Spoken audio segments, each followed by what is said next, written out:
Bonjour mes frères et sœurs. Je vous invite vraiment à vous lever. Et on va lever les voix ensemble pour le Seigneur. Et on va accueillir Dieu le Père qui est ici, qui est présent. Bienvenue Saint-Esprit, bienvenue Jésus dans ce lieu. Alors prends toute la place. Prends toute la place Jésus. Que vraiment la gloire de Jésus descende dans ce lieu. Fais descendre ta gloire Jésus. Sature ce lieu de toi. Nous avons besoin de toi, Jésus, ce matin. Alors conduis toutes choses, Saint-Esprit. Bienvenue à tous ceux qui sont nouveaux ce matin. Et ce n'est pas au hasard que vous êtes ici. Et Jésus vous attend. Alors on va lever la voix ensemble pour dire merci. Merci pour ce matin, Père.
D'éternité, tu règnes des cieux, diamant d'humanité, brillant de mille feux. Digne es-tu, ô notre Dieu.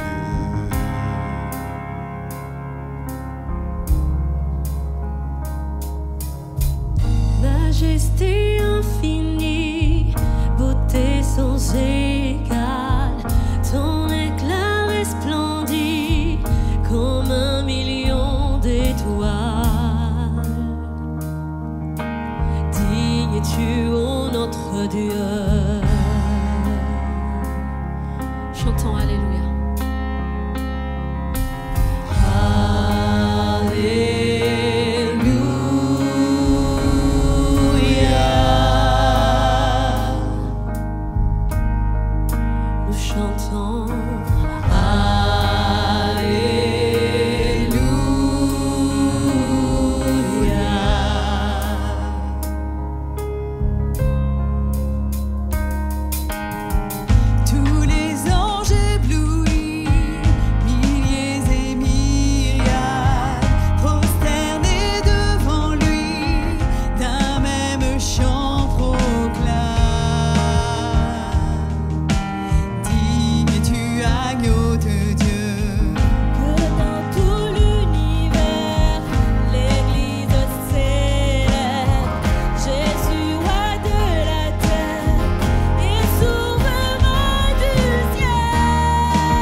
ton amour dure toujours. Ensemble, tu me rassures, Seigneur. Tu me rassures, ta promesse sûre, ton amour dure toujours. Tu me rassures, ta promesse sûre, ton amour dure toujours. Je t'adore pour tout ce que tu es. Je t'adore pour tout ce que tu es. Je t'adore pour tout ce que tu es, Jésus. Je t'adore pour tout ce que tu es. Je t'adore pour tout ce que tu es. Je t'adore pour tout ce que tu es, Jésus.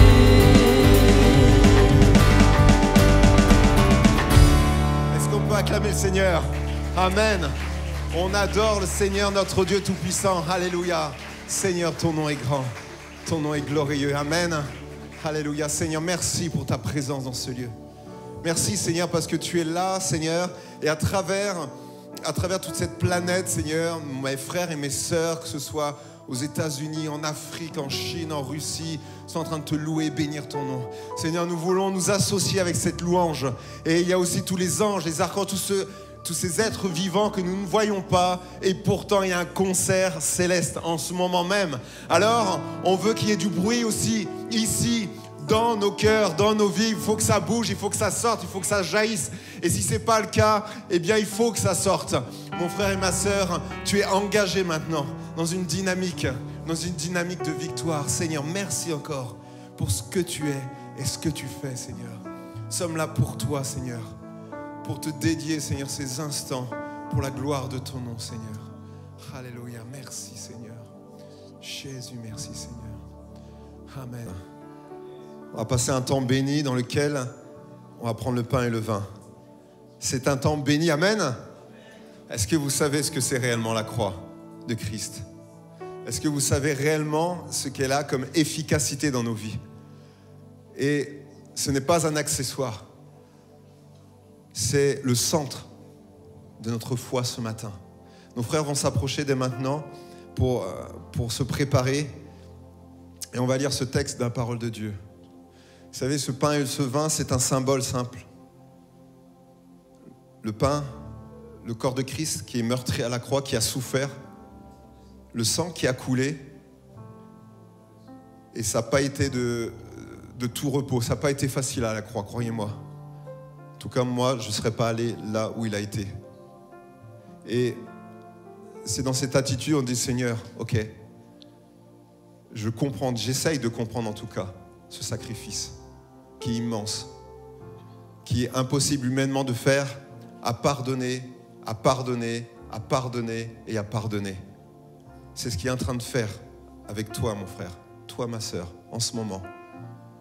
Sa grâce est là pour te dire que si tu pèches la même chose, si tu mens peut-être jour après jour, tu reviens à lui, il te pardonne, et il te pardonne, et il te pardonne, et il te pardonne, il te pardonne. Nous puissions comprendre cette réalité. Nous puissions ensemble lire ce texte. Jésus répondit, voici le premier, écoute Israël, le Seigneur notre Dieu est l'unique Seigneur. Et tu aimeras le Seigneur ton Dieu de tout ton cœur, de toute ton âme et de toute ta pensée, de toute ta force. Voici le second, tu aimeras ton prochain comme toi-même. Il n'y en a pas d'autre commandement plus grand que cela. Et en lisant ce verset, le dernier, qui nous est dit d'aimer son prochain comme soi-même, mais j'ai compris que Dieu l'avait fait avant moi. J'ai compris que Dieu ne me demanderait pas quelque chose qu'il n'avait pas fait. Parce que Dieu, lorsqu'il dit une chose, il l'accomplit. Alors, soyons pas surpris Si Dieu nous demande de le faire, c'est qu'il l'a déjà fait. Et il nous en donne toute la capacité d'aimer notre prochain comme nous-mêmes. C'est fort. C'est fort. Et pourtant, c'est symbole de cet amour qui est sur la croix. D'aimer, de pardonner. Et nous puissions saisir cette réalité et nous puissions prendre ce pain et ce vin en disant, où est-ce que j'en suis maintenant? Où est-ce que j'en suis dans ma vie personnelle? Il n'y a pas de jugement contre personne ce matin. C'est toi en face de Jésus-Christ. Et Seigneur, je commence à réaliser ce que tu as fait pour moi et que tu m'aimes malgré ce que j'ai fait cette semaine. Seigneur, j'ai plus envie de ça. J'ai plus envie de ça. Je veux que ça cesse. Je veux changer. Amen. Frère, rendra grâce pour le pain et le vin. Seigneur, nous voulons te louer et te bénir encore ce matin. Quel amour tu as eu pour nous, Seigneur. En retour, nous voulons t'aimer. Nous voulons vraiment prendre ce pain et ce vin en mémoire de cet amour immense, de ta mort sur la croix, pour mes péchés, pour me pardonner, Seigneur. Merci pour ce moment. Merci pour la grâce que tu nous fais d'être réunis là encore ce matin ensemble, entre frères et sœurs. Ton Église est belle, Seigneur. Merci pour toutes choses. Louange et gloire à toi. Amen. Que tous ceux qui sont baptisés d'eau par immersion puissent se lever pour faciliter la distribution.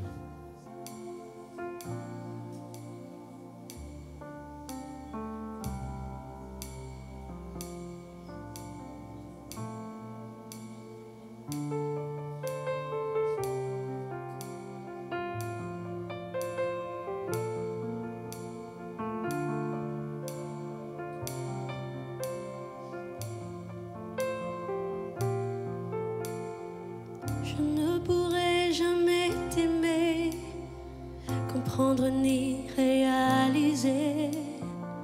Je ne pourrai jamais saisir tout ce que tu as dû subir. Viens et ouvre mes yeux, Seigneur. Tu quittes ton trône et ta gloire, brisé pour me donner l'espoir. Tes pieds, tes mains sont les témoins du grand amour qui fut le tien. Viens et ouvre mes yeux, Seigneur.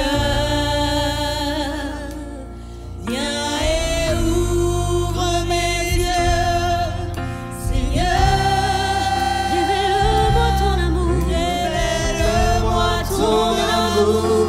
Révèle-moi ta bonté, que je puisse enfin t'aimer chaque jour. Révèle-moi ton amour, révèle-moi ta bonté, que je puisse enfin t'aimer toujours.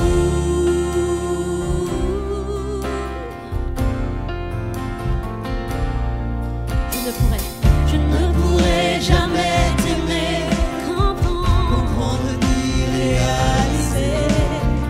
Je ne pourrai jamais saisir tout ce que tu as dû subir. Tu quittes ton trône et ta gloire, tu quittes ton trône et ta gloire, brisé pour me donner l'espoir. Tes pieds, tes mains sont les témoins du grand amour qui fut le tien. Viens et ouvre mes yeux, Seigneur. Viens et ouvre mes yeux,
nous sommes là ce matin pour te donner un culte agréable, Jésus. Alors reçois notre adoration de tout notre cœur.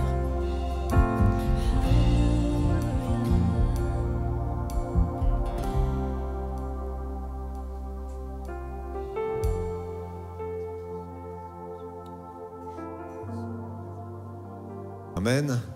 Amen. Nos frères vont passer pour les offrandes. On va lire ce verset, la parole de Dieu, qui nous dit « Je vous ai montré de toute manière que c'est en travaillant qu'il faut soutenir les faibles. » Et se rappeler les paroles du Seigneur qui a dit lui-même « Il y a plus de bonheur à donner qu'à recevoir. » C'est bon ça. Amen. Et j'aime à le rappeler, nous arrivons dans la période des fêtes. Et peut-être que vous êtes en train de réfléchir déjà à ce que vous allez pouvoir offrir comme cadeau. On a passé une semaine avec, pour le couple. Et je pense un des piliers centraux, c'est de donner. De donner. Et c'est vrai que c'est facile de donner peut-être avec ce qu'on aime, la famille, le mari, l'épouse, les enfants. Après, on essaye d'élargir. Les amis proches, la famille. Et après, on continue à élargir. Personne que je ne connais pas. Collègues de travail. D'apprendre plus de bonheur à donner qu'à recevoir. Qu'on puisse être dans cette gratitude. D'aimer pouvoir donner. D'aimer pouvoir élargir, dire « Ah Seigneur, je vais passer un bon moment. Je vais pouvoir donner. » Pour que ton œuvre avance. Pour que ton œuvre soit en bénédiction. Moi, j'ai envie de bénir. Et que nous puissions être de cela. Il y a plus de joie à donner qu'à recevoir. Nos frères vont passer, on va se lever et chanter le nom de Jésus plus haut que tous les noms. Amen.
Aucun nom n'est comme le tien, Seigneur Jésus.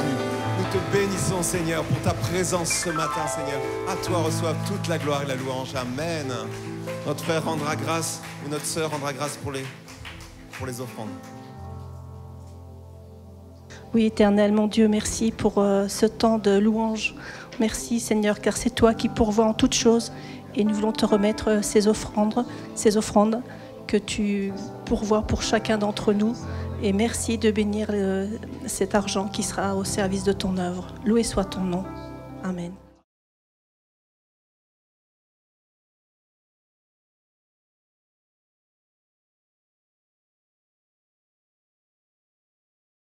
Sois béni, Père. Sois béni de nous avoir donné ton Fils Jésus-Christ.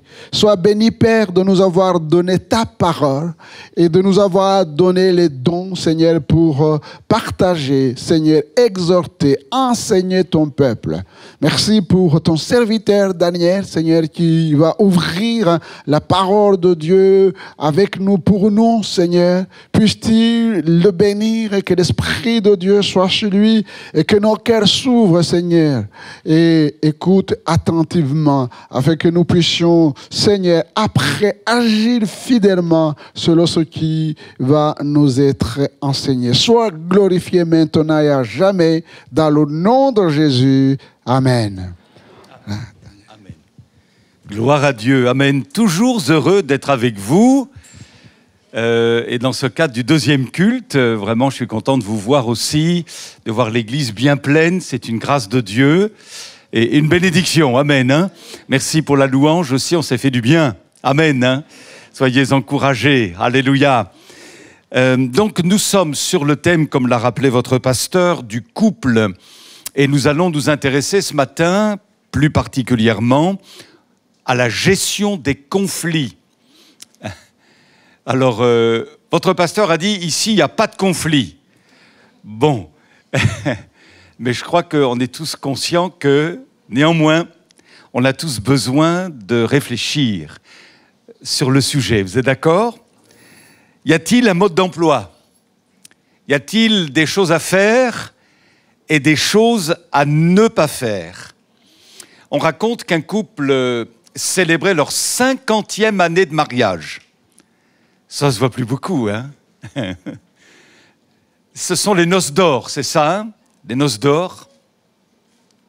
Et ce couple fusionnel n'avait aucun secret entre eux, sauf pour une chose.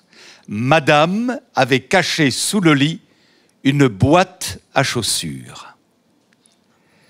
Et pendant 50 ans, cette boîte est restée sous le lit, sans que le mari ne sache ce qu'elle contenait. Et lors de la célébration de la 50e année de mariage, le mari a dit « Oh, je serais vraiment content quand même que je puisse savoir ce qui se cache dans cette boîte. » Et madame a dit « Ok ». Alors elle a pris la boîte, elle a ouvert cette boîte et elle contenait 2 choses. 2 poupées tricotées au crochet et une enveloppe contenant des milliers et des milliers d'euros. Alors, le mari s'est dit, mais c'est quoi ça? C'est quoi? Alors, elle a dit ceci, écoute, ma mère, il y a des dizaines d'années de cela, est venue me voir en me disant, si tu veux réussir ton mariage, ma fille, évite toutes les disputes. Reste calme. Isole-toi et tricote, quand tu seras en colère contre ton mari, une poupée. Et le mari était ravi. Vous savez pourquoi? Parce qu'il s'est dit, chouette, en 50 ans de mariage, il n'y a eu que 2 fois véritablement où elle était en colère contre moi. Symbolisé par ces 2 poupées. Mais le mari s'est dit, mais c'est quoi l'enveloppe contenant des milliers d'euros, là? Ah, ça, cette somme correspond à toutes les poupées que j'ai vendues depuis 50 ans. Voilà.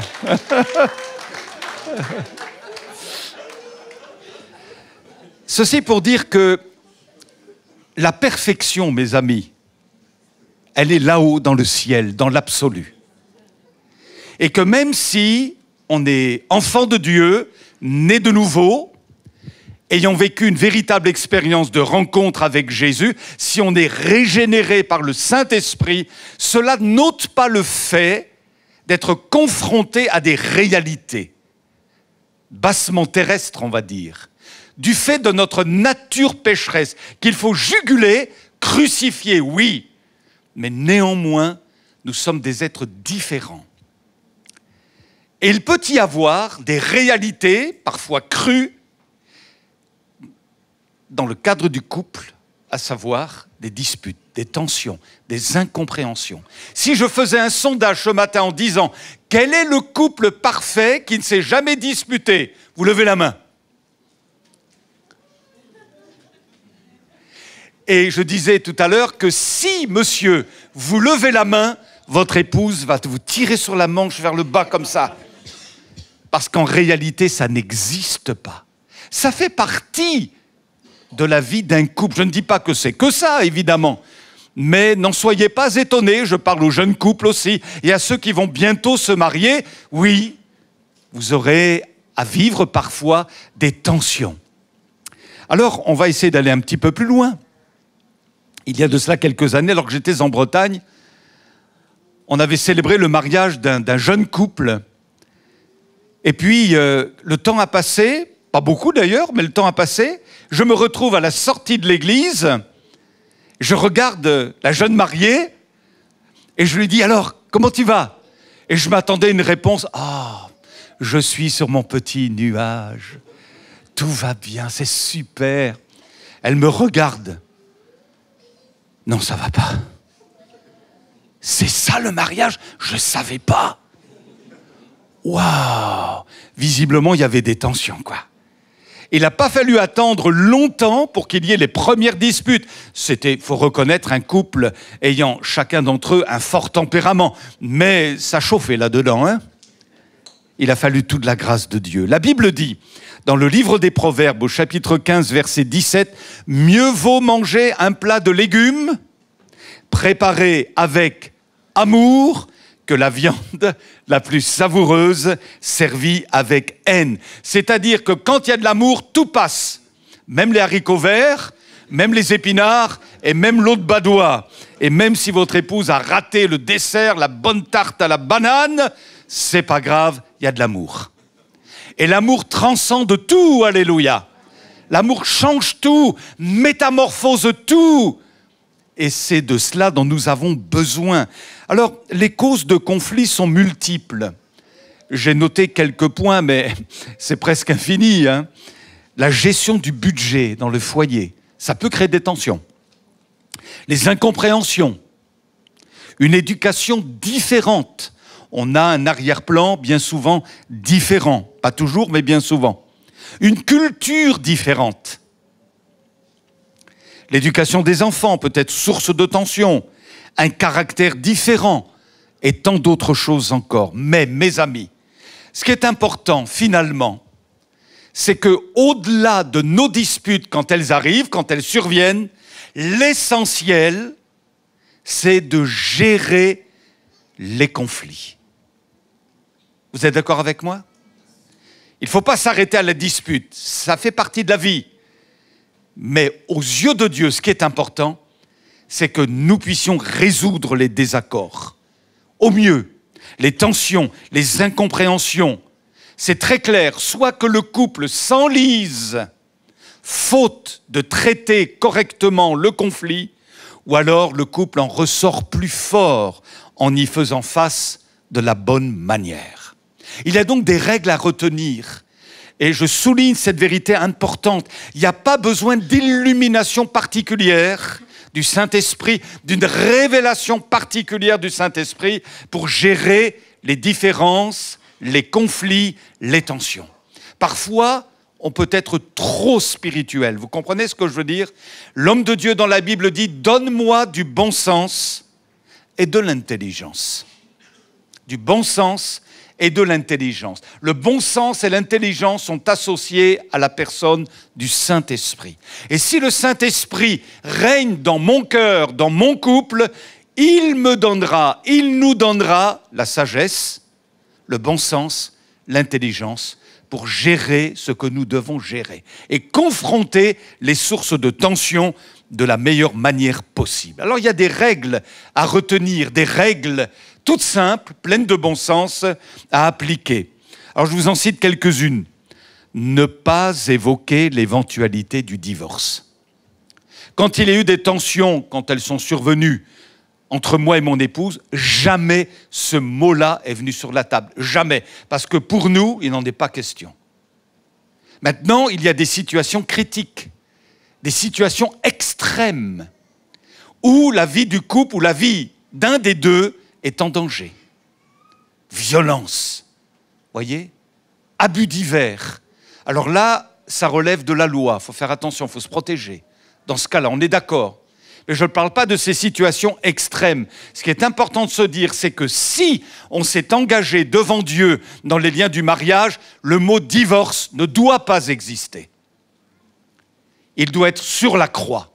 On va trouver des solutions. En Jésus-Christ, alléluia. En Jésus-Christ, tout est toujours possible. D'autre part, il ne faut pas se disputer en public. C'est une triste image que l'on donne du foyer quand on règle ses comptes devant la famille, devant des amis, devant les enfants ou les petits-enfants. Il ne faut pas se disputer en public.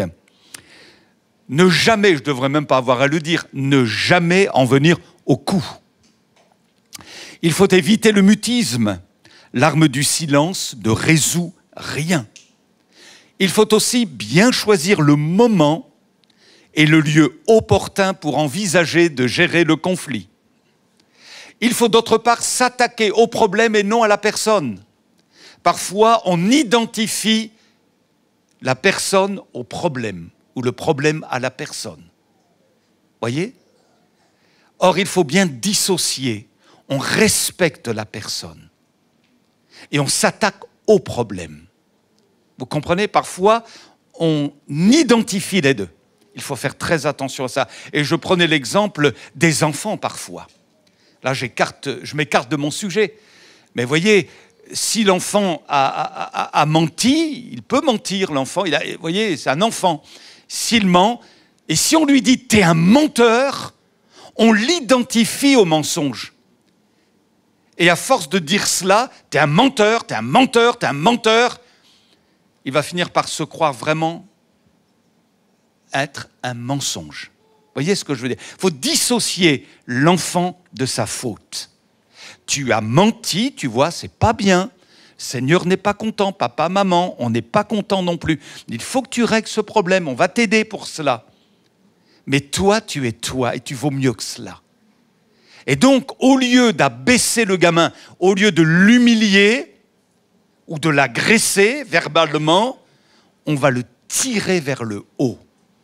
Et ça, c'est important dans la gestion des conflits. Qu'est-ce qu'on veut ? Tirer vers le bas notre conjoint en l'humiliant, en l'affublant de toutes sortes de mots, en lui jetant en pleine face nos sentiments, pleins d'agacement, d'irritation et même de haine? Ou est-ce qu'on va faire en sorte de tirer notre conjoint et nous-mêmes aussi, bien entendu, vers le haut? En Christ, on essaie de tirer toujours les choses vers le haut. C'est vrai même quand il y a un conflit dans une église. Au lieu de se tirer dessus, on veut comprendre que le plan de Dieu, c'est de nous amener toujours vers le haut. Le plan du diable est de nous jeter à terre. Et quand vous voyez finalement des raisonnements qui visent toujours à tirer vers le bas, ça vient de l'enfer. Ça vient du péché, ça vient de la chair. Et on ne règle pas comme ça les problèmes. Des problèmes, il y en a puisque nous sommes sur la terre. Il y en a dans l'église, il y en a dans les foyers, il y en a dans les couples. Il y en a des problèmes.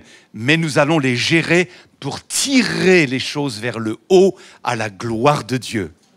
Vous êtes d'accord ? Alléluia. Il faut proposer des solutions au lieu de rester dans la négativité. Ne jamais ressortir les vieux dossiers à cause de la colère comme une vengeance qui se sert en plat froid dans l'intention de blesser. Ne pas aller se coucher en colère l'un contre l'autre. Vous savez, ça peut même se répercuter sur la vie intime du couple. On boude, et puis quand le mari essaie de toucher un peu sa femme, « Ah, ne me touche pas !» Et puis dans le lit, chacun se met de son côté, comme deux ours qui hibernent. Il n'y a plus de contact, il n'y a plus d'intimité, il n'y a plus de sentiments, il n'y a plus de tendresse, il n'y a plus de toucher. Et là, il y a une maladie dans le couple. Il y a un problème, il faut le résoudre. Alors ce que l'on doit intégrer comme règle dans son couple, au moins 2 points. Le premier, l'échec n'est pas une fatalité. Le diable dit, tu ne t'en sortiras pas. Le diable dit, ton couple, il est fini, il va vers la destruction. Jésus dit, prends courage, relève la tête, je suis la solution. Et je vais te relever, je vais te bénir, je vais ouvrir le ciel pour toi et je vais te communiquer une grâce de Dieu. L'échec n'est pas une fatalité. Et deuxièmement, il nous faut toujours bâtir des ponts au lieu de les détruire. Il faut toujours bâtir des ponts au lieu de les détruire. Si par exemple, je sors de mon sujet, un de vos enfants ne fonctionne plus bien, vous êtes enfant de Dieu, mais votre fils, votre fille, devenu adulte, a choisi une autre voie. Et vous ne cautionnez pas, évidemment, cette voie-là. Mais faut-il couper les ponts pour autant ? On ne cautionne pas, on n'est pas d'accord, on n'encourage pas, mais néanmoins, on ne coupe pas les relations. Il faut toujours créer, bâtir un pont. Heureusement que Dieu a bâti un pont en Jésus-Christ pour nous amener à la raison spirituelle. Parce que si Dieu avait dit « stop », ça suffit, vous êtes des pécheurs, je suis saint, et qu'il n'y ait pas le pont en la personne de Jésus, nous serions perdus pour l'éternité. Mais Christ n'a pas attendu que nous l'aimions. Nous étions haïssables par notre péché, mais dans son amour, alléluia, il a donné sa vie sur la croix pour nous réconcilier avec Dieu. Il a créé un pont, gloire à Dieu. Et de la même manière, nous devons nous en inspirer et bâtir des ponts relationnels de telle sorte que Christ puisse y mettre sa main, guérir, restaurer, panser les plaies, apporter la libération, briser les chaînes au nom de Jésus. Vous avez remarqué qu'on détruit plus vite qu'on ne construit. C'est pas vrai ? On détruit plus vite qu'on ne construit. Vous avez certainement vu comme moi, lorsque vous étiez sur une belle plage bretonne, vous avez certainement vu comme moi des papas en train de faire des châteaux avec ces gamins. Vous avez vu ça? C'est sympa, hein? Alors vous avez des châteaux plus ou moins beaux, mais je me souviens d'une fois où vraiment le papa c'était un artiste. Et vous auriez presque pris une photo, tellement le château de sable était beau, quoi. Donc, ce monsieur avait pris du temps avec ses gamins pour construire ce beau château. Mais vous savez quoi ? Une fois que le château avait été terminé, les gamins tout joyeux, ils ont sauté sur le château, ils ont tout cassé, tout détruit. Et ils étaient heureux de le faire. C'est plus facile de détruire que de construire. Vous avez essayé de construire, vous avez mis vos efforts, votre force, votre amour. Et vous savez, tout peut basculer du jour au lendemain. Tout à coup, mais qu'est-ce qui se passe ? Il n'y a que des colères, il y a des incompréhensions. C'est plus comme avant. Ça respire le renfermé à la maison. Notre vie de couple n'est plus en bonne santé. Mais qu'est-ce qui nous arrive ? Et là, waouh ! Et le diable, pour reprendre l'image que je viens d'utiliser, est en train de détruire, en sautant dessus, de détruire votre foyer. Et il se réjouit, il rit, il est dans la joie. Lui, il aime la destruction. Ah Seigneur, fais-nous grâce. Alléluia. Souvenez-vous de ceci, le couple doit être un duo, pas un duel. Le couple doit être un duo, pas un duel. Alors on va réfléchir sur quelques pistes de conciliation. Il y en a quand même un certain nombre. On n'aura peut-être pas le temps de tout voir, mais on va essayer de voir l'essentiel. Quelques pistes de conciliation ou de réconciliation. D'abord, je dirais qu'il faut prendre son courage à deux mains pour s'engager à résoudre le conflit. On n'a pas à tout laisser couler, on n'a pas à se résigner. Mais il faut prendre son courage à deux mains pour dire à son conjoint, écoute là, on va régler le problème. Il faut être courageux. Comme disait quelqu'un, il faut mettre les mains dans le cambouis, quoi. Vous comprenez? Et parfois, plutôt que de déraciner, ça demande des efforts de la part de chacun, plutôt que de déraciner les difficultés, là, l'origine des difficultés, ben on laisse couler, on laisse faire, et puis ça s'envenime, ça s'empoisonne, la situation empire jusqu'à la rupture. Il faut donc avoir du courage. Et Jésus veut nous donner du courage. Alléluia. La deuxième chose, nous l'avons vu samedi dernier, hier après-midi, la communication s'impose. Ce n'est pas en boudant qu'on va régler les choses. Certains boudent, certains gardent le mutisme, le silence, mais il faut instaurer coûte que coûte le dialogue. D'accord? On va parler. Non, je ne veux pas. On va parler. Et parfois, on a besoin d'une tierce personne pour nous aider. Il y a des moments où on ne peut plus parler. Voyez? On ne peut plus parler. C'est pourquoi la Bible dit, dans l'épître de Paul aux Philippiens, au chapitre 2, parce que dans cette église de Philippe, qui était une belle église, je ne parle pas des locaux, hein, je parle de l'identité de cette église de Philippe. On sent que, moi j'aurais bien aimé être pasteur à Philippe. Parce que quand on lit l'épître aux Philippiens, on se rend compte que c'était vraiment des frères et des sœurs formidables, certainement. Mais il y avait un problème dans cette église. Il y avait deux sœurs très influentes qui étaient en pleine tension. Et ça a empoisonné la vie de l'Église. Et c'est pourquoi l'apôtre Paul va écrire à cette Église en disant ceci, « J'exhorte Évodie et j'exhorte Syntyche à être d'un même sentiment.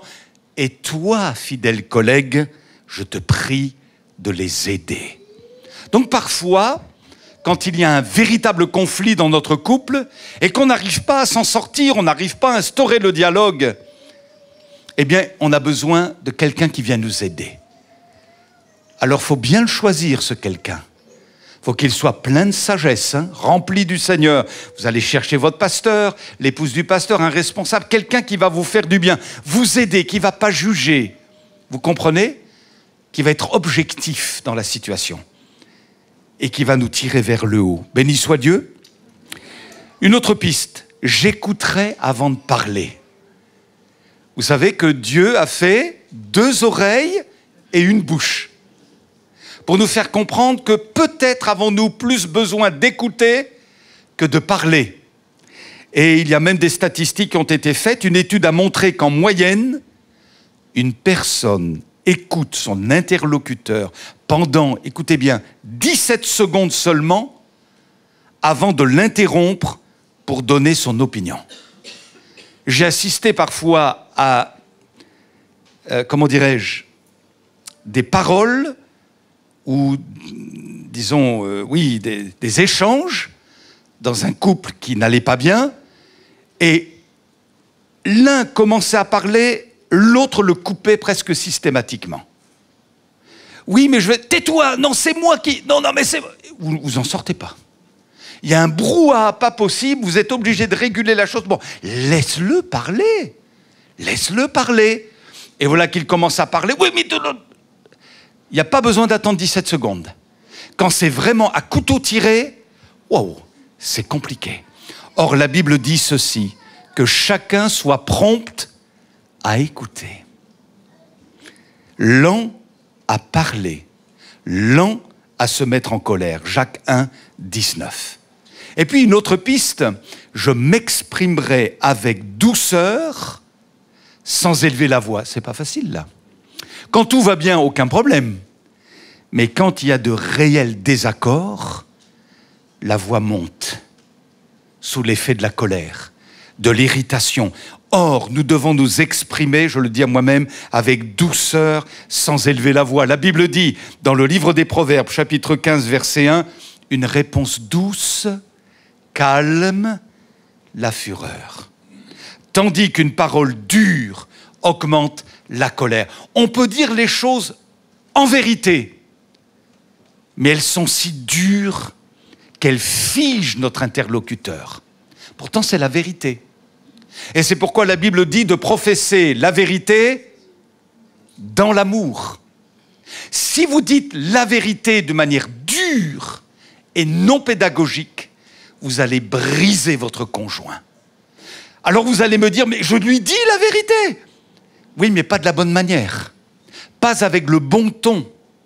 Pas au bon moment. Vous comprenez ce que je veux dire? Maintenant, la vérité à elle seule ne suffit pas et l'amour à lui seul ne suffit pas. Il faut la vérité. Les deux doivent être associés.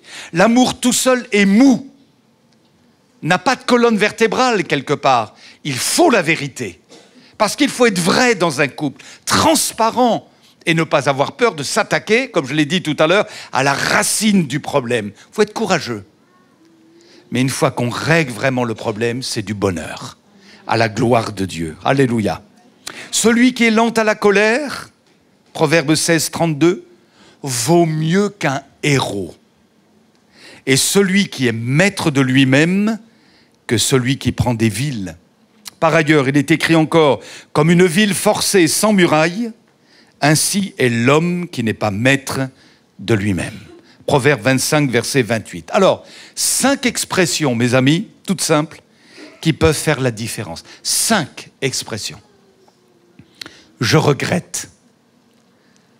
Ah, quand il y en a un qui ouvre la porte comme ça, je regrette, c'est presque gagné. On ne reste pas campé sur ses positions, on neutralise sa fierté. Je vais peut-être pas gagner mon combat, entre guillemets, vous comprenez ? Mais par amour pour mon conjoint et dans le but de glorifier Jésus-Christ, je vais céder. Je regrette. Je regrette. C'est pas toujours l'autre qui a tort, mais certainement que même s'il n'y a qu'un petit pourcentage qui relève de ma responsabilité où j'ai eu tort, je dois le reconnaître. Je regrette. Et là, ça fait tomber toute la tension, toute la pression. Je regrette. Première expression. La deuxième, il faut sortir de cette impasse. On ne peut pas continuer comme ça. Il faut sortir de cette impasse. Troisième expression, j'ai ma part de tort. Quatrième, je t'aime malgré notre différend. Cinquième, demandons au Seigneur de nous aider. Amen. Ça fait toute la différence. Alléluia. Et puis, un autre point, on va bientôt conclure. Celui-là, il est incontournable, c'est le pardon. L'Évangile nous enseigne le pardon. Pardonner quand on ne vous fait pas de mal n'a pas besoin d'être. Vous êtes d'accord avec moi ? Pardonner quand on vous a blessé, c'est autre chose. Et je ne parle pas d'une petite blessure, hein, mais je parle vraiment de choses qui vous ont fait mal. Dans votre vie de couple, il peut y avoir eu des choses qui vous ont fait mal, qui vous ont profondément blessé. Et pour aller plus loin, il n'y a pas d'autre solution que de pardonner. Non pas de garder l'amertume, voyez, mais il faut pardonner. Vous vous en sortirez pas en dehors du pardon, c'est impossible. C'est impossible. C'est le miracle de Dieu dont nous avons besoin. Le pardon, c'est un processus. Il faut ouvrir la porte. J'ai pas envie de pardonner. J'ai encore mes blessures béantes en moi. Mais si vous attendez d'avoir envie de pardonner, vous ne pardonnerez jamais. Si vous attendez d'oublier tout ce qui vous a fait mal dans votre cœur, vous n'oublierez jamais. Il faut actionner le pardon pour qu'il mûrisse dans notre cœur et qu'il fasse son œuvre. Mais il y a une démarche à faire, laquelle je pardonne. Je ne comprends pas, j'en ai pas la force, je ne sais pas comment ça va se passer, mais je pardonne. Je pardonne. Et ça vous libère. Parce qu'il faut bien comprendre que s'il y a bien un endroit de prédilection pour le diable où il agit, c'est la zone de non-pardon. On peut venir à l'église, on peut chanter, gloire à Dieu. On peut entendre la Bible, on peut avoir la Bible sous son bras et vivre des drames à la maison. Parce qu'il n'y a pas de pardon à la maison, dans le couple, avec les enfants, et même avec des frères et sœurs de l'Église. Il est important que chacun d'entre nous, je m'exhorte en ce moment, parce que celui qui vous parle, il a aussi connu des mesures de blessures incroyables. Vous savez, dans le ministère, c'est un combat parfois, hein, Gérard? Et on ne vous fait pas de cadeaux, hein? On ne vous fait pas de cadeaux. On vous blesse à mort. Vous voyez? Il y a des situations que j'ai connues, moi, en tant que pasteur, j'ai été profondément blessé, brisé, écrabouillé. Oui. Et comment faire pour qu'après vous prêchiez l'évangile avec liberté, avec onction, avec la bénédiction de Dieu? Si je ne pardonne pas, je suis un prédicateur mort. Et je peux dire tout ce que je veux, mais il y aura un blocage dans le ciel. Il faut que Dieu me fasse grâce et que j'entre dans le pardon. Et c'est vrai pour nous tous, c'est une règle de vie que nous devons appliquer envers et contre tout. C'est la solution. Alléluia. Et là, nous ôtons le droit du diable. Je ne parle pas de possession là, hein, mais il peut y avoir des droits dans notre vie du diable sur un terrain de non-pardon. Et on peut faire ce qu'on veut, on peut essayer de... Mais le Saint-Esprit nous dira, hey, là tu dois t'arrêter, tu n'as pas pardonné. Tu n'as pas pardonné. Et il y a un blocage dans le ciel. Et le diable en profite. Il y a une brèche dans ta vie. Vous comprenez? Il y a une brèche dans ta vie. Oh, si ce matin le Saint-Esprit pouvait parler à ton cœur et t'amener à faire cette démarche pas facile, mais au nom de la grâce et à cause de l'œuvre de la croix, j'accepte. Je cède. I surrender, hein, en anglais. Je cède. Ok, je pardonne. Quel miracle. Et du coup, les ténèbres reculent. Face au pardon, le diable ne peut rien. Il est vaincu. Alléluia. Que le Seigneur nous soit en aide les uns et les autres. Alors dans ce domaine-là, je disais tout à l'heure avec Patricia, là, je voulais exprimer, mais je vous exprime une expérience qu'on a faite. On a bientôt 40 ans de mariage. Alléluia, hein? Dans un an, hein? Dans un an, voilà. Et on s'est mis d'accord. On a aussi appliqué des règles de vie tous les deux.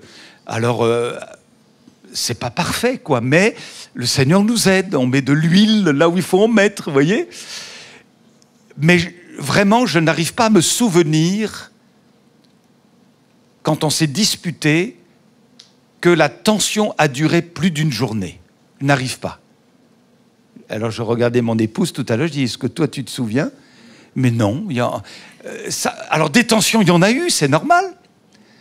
Mais avant que le soleil ne se couche, on s'est mis d'accord pour aller se retrouver l'un l'autre. Allez, c'est vrai, j'ai été trop fort. J'ai été trop loin, excuse-moi, je me suis emporté, j'ai pas eu les mots que j'aurais dû avoir. Excuse-moi, quoi, excuse-moi, pardon, enfin. Et puis, il y a la réciprocité, et du coup, on ne va pas au lit comme des ours qui hibernent, comme je le disais tout à l'heure, chacun de son côté, tirant la couverture, ne me touche pas. Non, non, non, non, non. La paix revient tout de suite. Tout de suite. On ne permet pas au diable de venir à la maison. Le diable, on lui dit dehors. Vous voyez? Dehors. Tu n'as pas de droit dans nos vies, c'est Jésus notre Seigneur. Ce n'est pas la dispute qui va régner chez nous, hein? Non, non, non, non, non. Ni la colère, ni le mutisme, ni l'indifférence. Non, non, non, non, non. Il faut savoir ce qu'on veut. dans quelle direction aller. Et je pense que là, il faut adopter une radicalité évangélique. Vous savez, Jésus était radical, dans le bon sens, attention, mais radical. Hein. Si ton œil est pour toi une occasion de chute, moi je te dis, arrache-le. Hein. Et si on le mettait littéralement en pratique, il y aurait beaucoup de borgnes dans les églises. Hein. Si ton bras est pour toi une occasion de chute, coupe-le ou arrache-le. Il y aurait beaucoup de manchots dans nos églises. Si on mettait ça littéralement en pratique. Mais Jésus nous invite à une forme de radicalité. Le péché, Jésus est en train de dire, j'en veux pas dans ta vie. Donc ça va te faire mal. Arracher un œil, ça fait mal. Couper un bras, l'arracher, ça fait mal. Jésus est en train de dire, eh oh là, ça va te faire mal, mais c'est pour ton bien. Il faut savoir ce que tu veux. Adopte cette radicalité. Alléluia. En mon nom, gloire à Dieu. Et quand nous adoptons cette attitude-là, il y a du changement. Parce qu'on ne caresse plus notre péché. On ne caresse plus les problématiques. On en souffre, mais on ne rentre pas vraiment dedans. Or, le Seigneur veut que nous soyons des soldats, des vaillants soldats de Jésus-Christ. Avec l'épée de l'Esprit qui est la parole de Dieu, le bouclier de la foi, le casque du salut, etc., etc. Et là, on va au combat. Alléluia. Et Dieu nous donne la victoire. Amen, amen. Et Satan recule. Et moi, j'ai envie de le voir tomber du ciel comme un éclair en voyant les couples être restaurés, bénis, fortifiés, des familles en bonne santé. Gloire à Dieu. Et quand c'est le cas, le royaume de Dieu avance. Jésus est glorifié et le diable est vaincu. Et il tombe du ciel comme un éclair. C'est la victoire de l'évangile. Alléluia. Qu'est-ce qu'on veut, bien-aimés? Qu'est-ce qu'on veut? Seigneur, secours-nous. Amen. Alors je vais passer le relais à mon épouse maintenant, qui va vous expliquer une expérience qu'elle a faite avec son papa, qui résistait et qui a résisté pendant des dizaines d'années au pardon. Donc elle va vous expliquer ce qui s'est passé.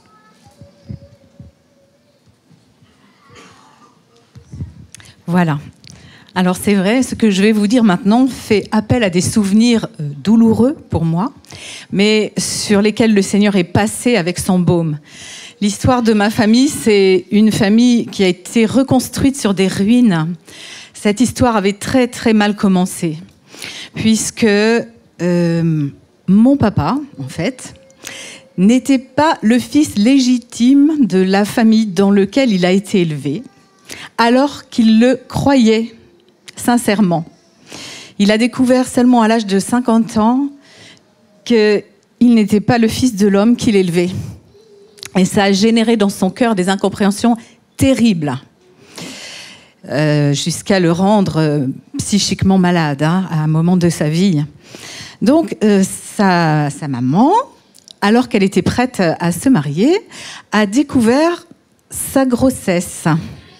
En fait, vraisemblablement, elle avait été abusée par un homme influent de la ville qui était sans doute son employeur.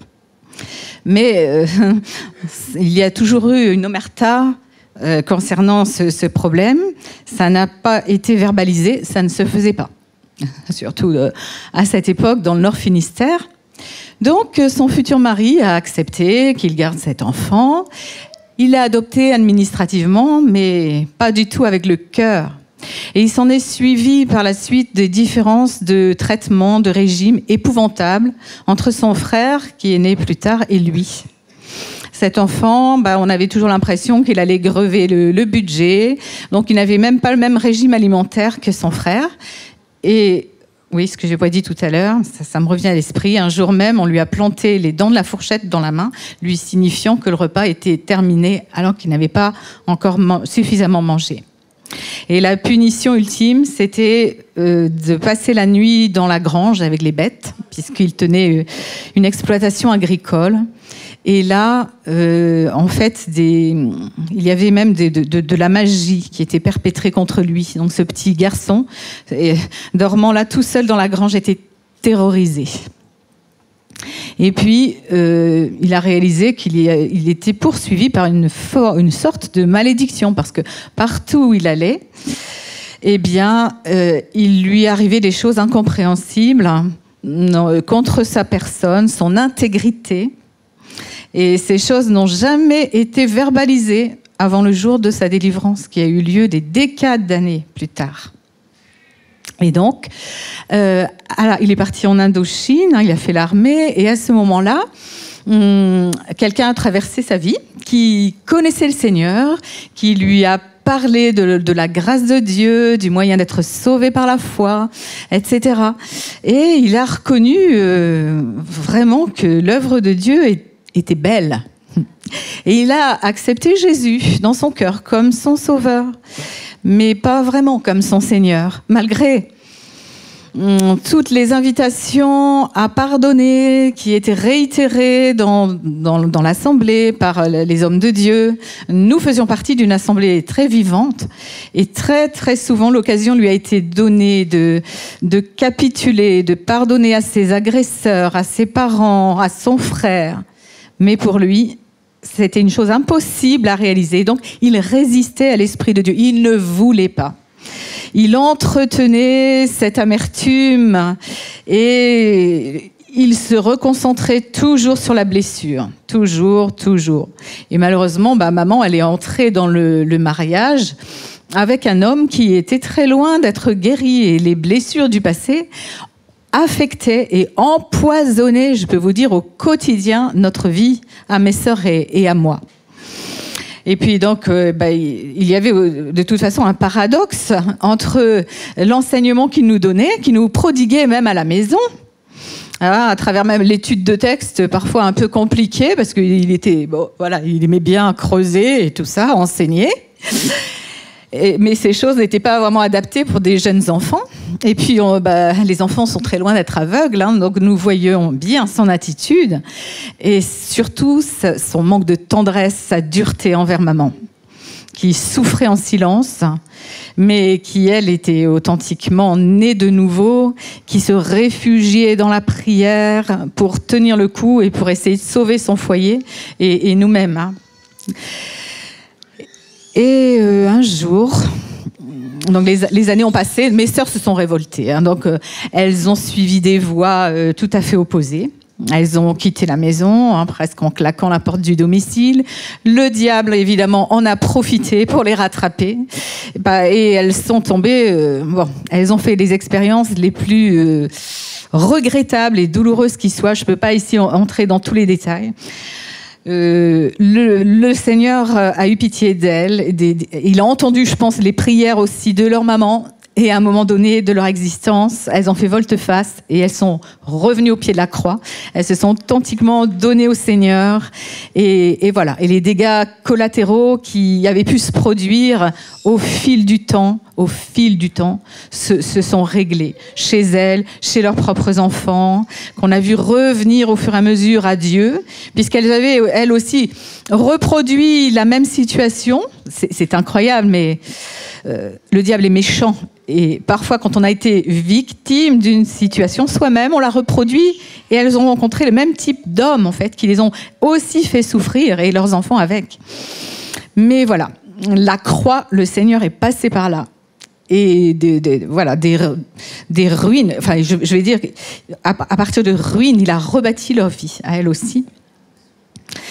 Un jour, mon papa étant devenu âgé, ma sœur, qui lui avait tout pardonné, puisqu'elle était revenue à Dieu, y compris les paroles extrêmement blessantes qu'il avait proférées contre elle parce qu'elle avait quitté les voies de Dieu, a décidé de le prendre à son domicile. Elle et son mari étaient soignants. Et donc, papa a accepté. Il y a eu tout un concours de circonstances avant cela, mais bon, voilà, j'entrerai pas dans les détails. Il a accepté.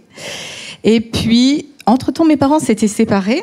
J'avais dû donner de ma chambre de maternité, alors que je venais d'accoucher de mon premier garçon, des instructions pour que maman se mette à l'abri, puisqu'il avait tellement nourri de haine entre-temps qu'il en était tombé psychiquement malade, et donc nous assistions à des hospitalisations répétées en hôpital spécialisé. Et donc, devenu violent, j'ai dû dire à maman de se protéger. Ils se sont séparés. Mais pour l'heure, quand ma sœur a pris papa, maman était déjà aussi chez elle, puisqu'entre-temps, elle était tombée aveugle. Et donc, bon, je dois dire qu'ils ont été tous les deux admirablement soignés par ma sœur, à qui je vouerai une reconnaissance éternelle.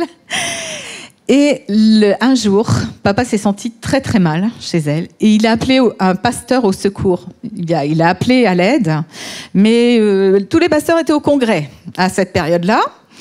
Il ne restait que moi, qui était resté à la maison, et notre jeune pasteur stagiaire qui travaillait à mi-temps. Donc, il n'avait pas pu aller au congrès. Donc, en désespoir de cause, je l'appelle, lui demandant lui expliquant la situation, s'il était disponible pour qu'on aille en urgence voir papa. Il était là, il a acquiescé, on a sauté dans la première voiture qu'on a trouvée, et nous sommes arrivés chez ma sœur. Et là, nous sommes tombés devant, nous avons été mis face à face à un homme suppliant, criant à sa délivrance. Donc, nous l'avons interrogé. Maman était là, ma deuxième sœur était là, et ensuite, par un concours de circonstances voulu de Dieu, ma plus jeune sœur aussi, leurs enfants, les plus jeunes, parce que c'était un mercredi. Donc, ils se trouvaient ensemble, sous le toit de ma sœur, les cousines, etc. Et papa nous a explicité tout ce qu'il avait vécu, tout ce que je vous ai dit précédemment, des abus à répétition, au séminaire, dans son village, à l'armée, etc. Tout se reproduisait toujours. Tout revenait sur lui comme une vague. Et ces choses-là, il les avait enfouies au plus profond de lui-même. Et forcément, la guérison n'a jamais eu lieu parce qu'il n'avait pas fait appel à de l'aide extérieure. Et en plus, il avait nourri de la haine. Et pire que cela, je vais dire, presque associé, mal interprété les comportements de sa femme, qu'il assimilait à sa mère. Enfin, le genre féminin, c'était devenu quelque chose de monstrueux parce qu'il estimait que sa mère n'avait pas su prendre sa défense. Donc, il se vengeait presque sur sa propre femme, etc. C'est pareil, hein, Dieu nous avait été présenté uniquement comme un père réprobateur puisqu'il l'avait assimilé aussi à l'homme qui l'avait éduqué. Donc, on avait une image de Dieu qui était vraiment très légaliste, mes sœurs et moi. On ne vivait pas sous la grâce. Voilà. Mais ce jour-là, ça a été le jour prévu par Dieu pour sa délivrance. Il a pu tout expulser. Le Saint-Esprit nous conduisait, donc notre jeune collègue et moi, à lui poser les questions qui correspondaient à ses blessures. Et c'était incroyable. On était conduits par l'Esprit de Dieu. Et on lui disait, tu as vécu ça? Il disait, oui. Et ça aussi? Oui. Oui. Et à un moment donné, donc Fabio lui a demandé, mais François, est-ce que tu as un jour accordé ton pardon et demandé toi-même pardon pour les blessures que tu as causées à autrui suite à tes propres souffrances? Et il a dit non. Il lui a demandé, il lui a dit, veux-tu que ce soit aujourd'hui le jour du pardon? Ça a été très dur à sortir. Je pense qu'il a dû réunir toutes ses forces. Mais il a dit oui. Et donc, maman était là, au bout de la table, elle était devenue âgée. Et le jeune pasteur s'est aussi adressé à maman. Il lui a dit, Solange, est-ce que tu veux pardonner à ton époux tout le mal qu'il t'a fait? Et là, en larmes, elle s'est adressée à son mari et lui a dit, oui, François, je te pardonne de tout mon cœur. Voilà. Il avait aussi blessé ses petits-enfants. Le matin même, il avait proféré des paroles très injustes envers la plus jeune de mes nièces, qui se trouvait là aussi. C'était vraiment des paroles de nature à détruire son identité.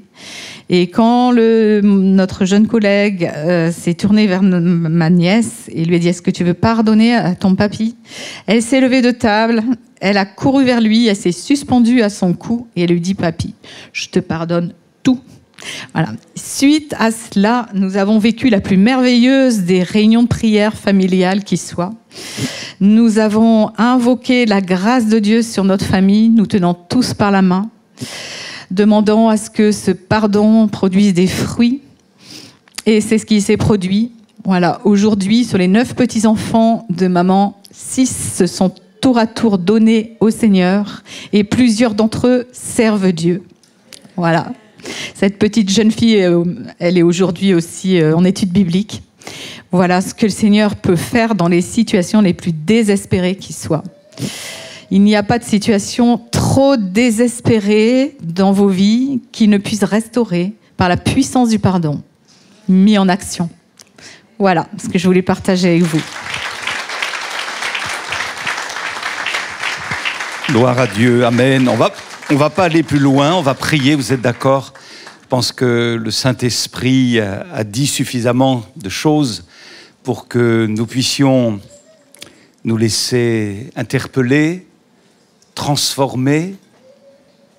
On ne peut pas ressortir de ce lieu peut-être comme on est rentré. Il faut vraiment que nous laissions au Saint-Esprit la liberté d'agir au plus profond de nous. Vous êtes d'accord? De telle sorte que la gloire en revienne à Jésus. Merci Seigneur pour ces moments vrais devant toi. Tu vois là où ça fait mal, là où il y a des blessures, là où le couple est arrivé à un point de non-retour pour certains. Mais tu es le Dieu du miracle.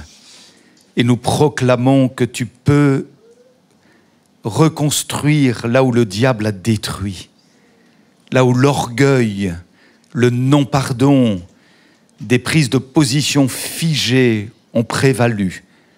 Toi, Seigneur, tu demeures le merveilleux libérateur.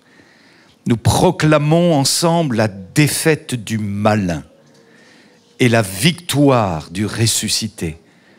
Merci, Seigneur, de déverser un fleuve d'amour dans toute l'Église, dans les couples, pour nos amis qui sont encore seuls, ceux qui sont veufs ou veuves, divorcés. Nous prions pour que, Seigneur, tu transcendes toutes choses, par ton esprit, conduis à des réconciliations, des prises de conscience, illumine les cœurs, illumine les yeux du cœur. Seigneur, nous prions pour que des chaînes tombent au nom de Jésus, que des liens soient ôtés, alléluia, par la puissance de ton nom. Ta parole a été proclamée. Seigneur, interviens. Qu'il n'y ait pas de décalage entre ce qui se vit à l'église et ce qui se vit dans les maisons. Nous prions. Alléluia. Nous prions pour l'avancée du royaume de Dieu. Nous appelons la bénédiction de Dieu sur chacune des personnes présentes ici.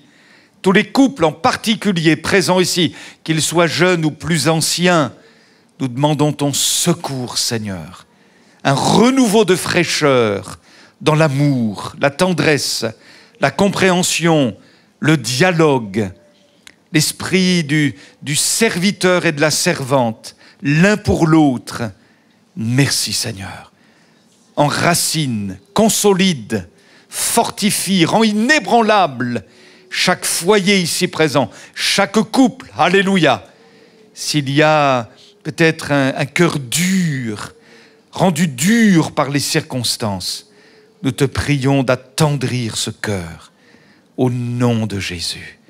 Accorde un renouveau. Nous voulons déclarer que plus rien ne sera comme auparavant, que cet instant nous introduit dans un avenir meilleur. Alléluia. Peut-être même est-ce le temps d'un renouveau, d'un commencement nouveau. Alléluia. Ta parole nous dit, voici, je fais toutes choses nouvelles. Et nous proclamons qu'aujourd'hui, tu fais quelque chose de nouveau dans chaque couple, chaque foyer. Alléluia. Au nom de Jésus. Merci Seigneur. À toi la louange, à toi la gloire et à toi l'honneur au siècle des siècles. Amen.